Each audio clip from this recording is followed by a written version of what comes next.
Hey guys, this is Neha and welcome back to my channel।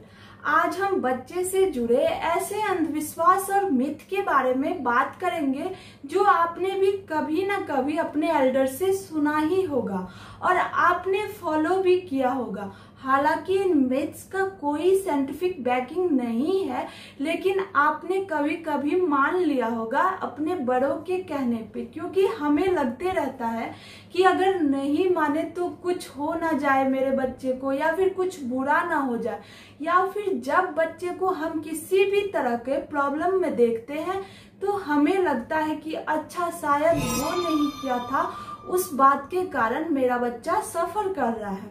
लेकिन जब आप इसके बारे में रिसर्च करोगे, पढ़ोगे, या फिर ज्यादा जानकारी प्राप्त करोगे, या फिर आप अपने डॉक्टर से पूछोगे, तो डॉक्टर ऐसा कुछ भी करने से मना करते हैं।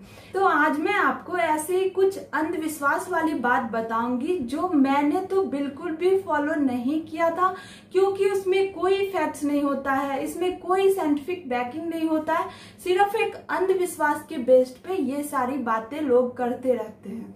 सबसे पहला मिथ है कि काजल लगाने से आंखें बड़ी होती है या फिर नजर नहीं लगती है। जब छोटे बच्चे की बात आती है तो हमारे सोसाइटी में बहुत सारे मिथ जो बने हैं वो बच्चे को बुरी नजर से बचाने के इर्द गिर्द ही होता है। इसी में से एक है कि बच्चे को काजल लगाने से बुरी नजर नहीं लगेगी। साथ ही ये भी कहा जाता है कि काजल लगाने से बच्चे की आंखें बड़ी हो जाएगी। लेकिन एक्चुअली आप अपने बच्चे के आंख को डैमेज कर रहे होते हैं, क्योंकि बहुत सारे काजल में लेड होता है जिससे आईसाइट खराब होने की चांसेस बढ़ जाती है। और साथ ही अगर आप अनक्लीन फिंगर से लगाते हैं तो हो सकता है बच्चे को आई इन्फेक्शन हो जाए।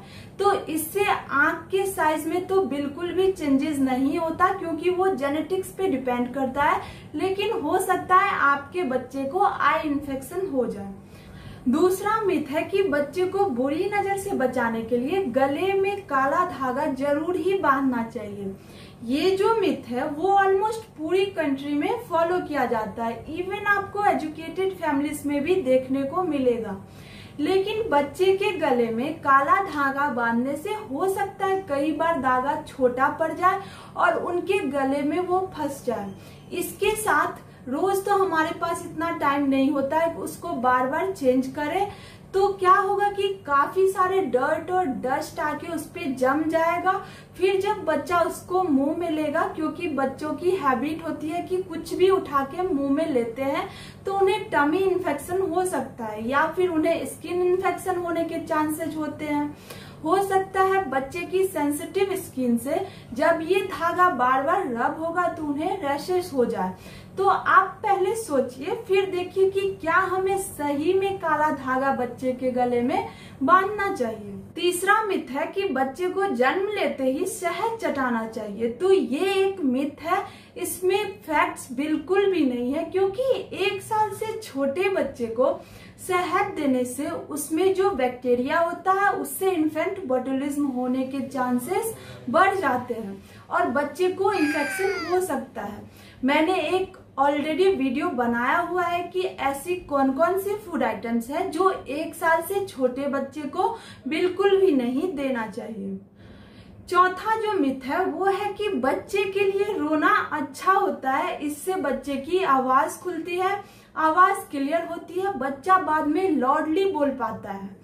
ये एक बहुत बड़ा मिथ है, आप इसे बिल्कुल भी फॉलो नहीं करें। आप भी नहीं चाहते होंगे कि इतने प्यार से जिसे 9 महीने पेट में रखा था वो बाहर आके इतना रोएगा और आप उसे इस तरह से छोड़ दोगे।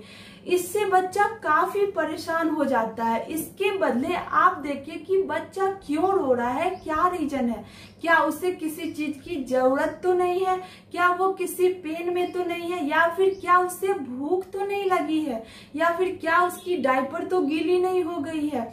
बच्चे रोते हैं क्योंकि उनका ये वे ऑफ कम्युनिकेशन है, इस तरह से वो अपने पेरेंट्स से कम्युनिकेट कर पाते हैं। वो बताना चाहते रहते हैं कि उन्हें किसी चीज की जरूरत है, तो उन्हें रोते हुए छोड़ने के बदले आप उनके नीड्स को पूरा करिए। पांचवा है कि बच्चे के जन्म लेने से पहले कपड़े बिल्कुल भी नहीं खरीदने चाहिए। माना जाता है कि जन्म लेने से पहले बच्चे के लिए कपड़े या फिर कोई भी बेबी एसेंशियल्स लेने से अशुभ होता है। बच्चे के साथ कुछ बुरा हो सकता है या फिर बच्चे की तबीयत खराब हो सकती है, लेकिन ये एक मिथ है, एक ट्रेडिशनल बिलीफ है। फैक्ट्स ये है कि पहले के दिनों में पुअर मेडिकल फैसिलिटीज होने के कारण इंडिया में इन्फेंट मोर्टेलिटी रेट काफी ज्यादा था। तो ये जो एक बिलीफ था, धीरे धीरे इसका सेंस बनने लगा। लेकिन आज के टाइम में इसका कोई मतलब नहीं होता। आज के टाइम में सारे पेरेंट्स चाहते हैं कि पहले से वो पूरी तरह से तैयारी कर ले, क्योंकि जब बच्चे जन्म ले लेते हैं उसके बाद कोई भी पेरेंट्स नहीं चाहता है कि वो भाग दौड़ में लगे रहे, बार बार मार्केट जाए, ये लेके आए, वो लेके आए। सभी अपने पेरेंटहुड जर्नी को बिल्कुल ही एंजॉय करना चाहते रहते हैं। तो आप पहले कपड़े खरीद सकते हैं। अगला है कि बच्चे के नाक और कान में रोज सरसों का तेल डालना चाहिए।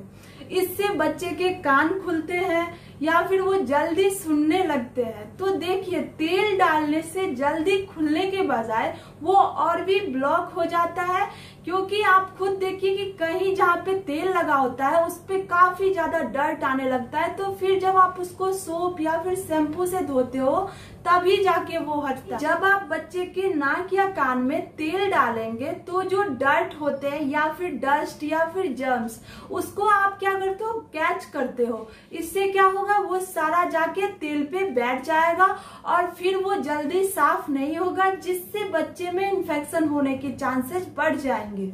नेक्स्ट है कि बच्चे को गर्मियों में 1 से 2 चम्मच पानी जरूर ही देना चाहिए। इसको आप सबने एक्सपीरियंस किया होगा कि चाहे बच्चे 3 महीने का ही क्यों ना हो या फिर 4 महीने के हो, अगर बहुत ज्यादा गर्मी है तो 1-2 सिप पानी देने को हमें कहा जाता है, क्योंकि कहते हैं कि बच्चे के गले सूख जाते हैं, ऐसे में पानी देना चाहिए।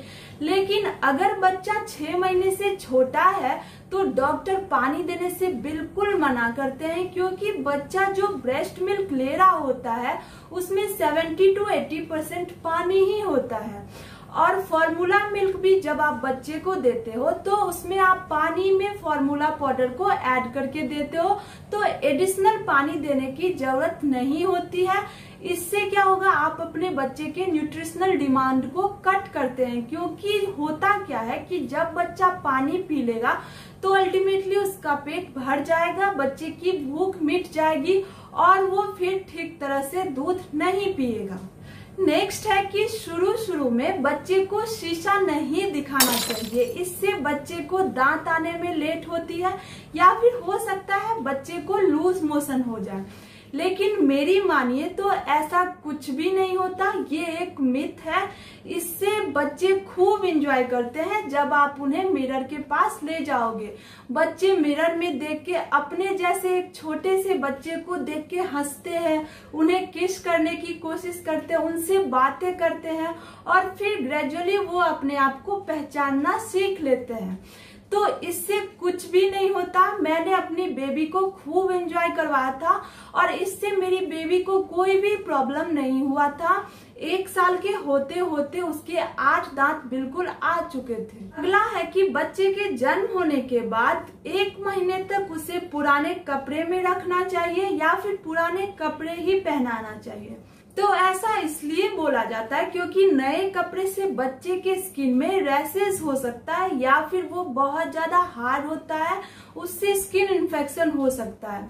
क्या होता है कि पुराने कपड़े को बार बार धोते धोते वो बिल्कुल सॉफ्ट हो जाता है, जो बच्चे के लिए काफी अच्छा होता है। इसलिए लोग बोलते हैं कि पुराने कपड़े में रखने चाहिए। आप बच्चे को नए कपड़े बिल्कुल पहना सकते हैं, लेकिन वो अच्छी तरह से 2-3 बार बेबी डिटर्जेंट में धुले होने चाहिए, जिससे वो काफी सॉफ्ट हो जाए और बच्चे को किसी भी तरह का स्किन प्रॉब्लम ना हो या फिर किसी भी तरह का रैशेस ना हो। अगला है कि बच्चे को गर्मियों में पसीना से बचाने के लिए या बच्चे को गोरा बनाने के लिए पाउडर लगाना चाहिए। इसके बारे में मैं हमेशा से कहती आ रही हूँ, इसके फेवर में मैं बिल्कुल भी नहीं हूँ, कि बच्चे के लिए पाउडर सेफ नहीं होता है। चाहे आप उसके पसीना को रोकने के लिए इसे यूज करते हैं या फिर उसे गोरा बनाने के लिए। थोड़े टाइम के लिए पाउडर बेशक स्किन को व्हाइट कर देता है, एकदम ब्राइट कर देता है, लेकिन कुछ ही टाइम बाद जब पसीना आता है तो वो एक अलग सा लेयर बना देता है जो बच्चे के पोर्स को ब्लॉक कर देता है। इससे उल्टा बच्चे की स्किन ड्राई हो जाती है और वो काली दिखने लगती है। आप बच्चे को पसीना और रैशेज से बचाने के लिए उनके बॉडी को बार बार पोंछें। ये सबसे बेस्ट वे है पसीना को रोकने के लिए। अगला है कि बच्चे को गाय का दूध देने से या फिर फॉर्मूला मिल्क देने से बच्चे मोटे तगड़े हो जाते हैं। तो आपका जानना ये बहुत जरूरी है कि ये एक बहुत बड़ा मिथ है, क्योंकि आपने सुना होगा, डॉक्टर से सुना होगा कि ब्रेस्ट मिल्क से हेल्दी बच्चे के लिए कुछ भी नहीं होता, चाहे वो पानी हो, फॉर्मूला मिल्क हो या फिर गाय का दूध हो। स्टडीज में देखा गया है कि जो बच्चे ब्रेस्ट मिल्क लेते हैं कंपेयर टू फॉर्मूला फीड, वो बीमार कम पड़ते हैं, क्योंकि उनकी इम्यूनिटी ज्यादा होती है, उनमें बीमारी से लड़ने की क्षमता ज्यादा होती है। इसलिए डॉक्टर भी पहले कहते हैं कि पहले 6 मंथ तक केवल ब्रेस्ट फीडिंग ही करवाना चाहिए। अगला है कि सोते हुए बच्चे की फोटो नहीं खींचनी चाहिए। तो क्या पहले 2 मंथ में जब बच्चे सोते रहते हैं तो हम एक भी फोटो उनकी नहीं ले, हम उनकी फोटो नहीं लेके रखे?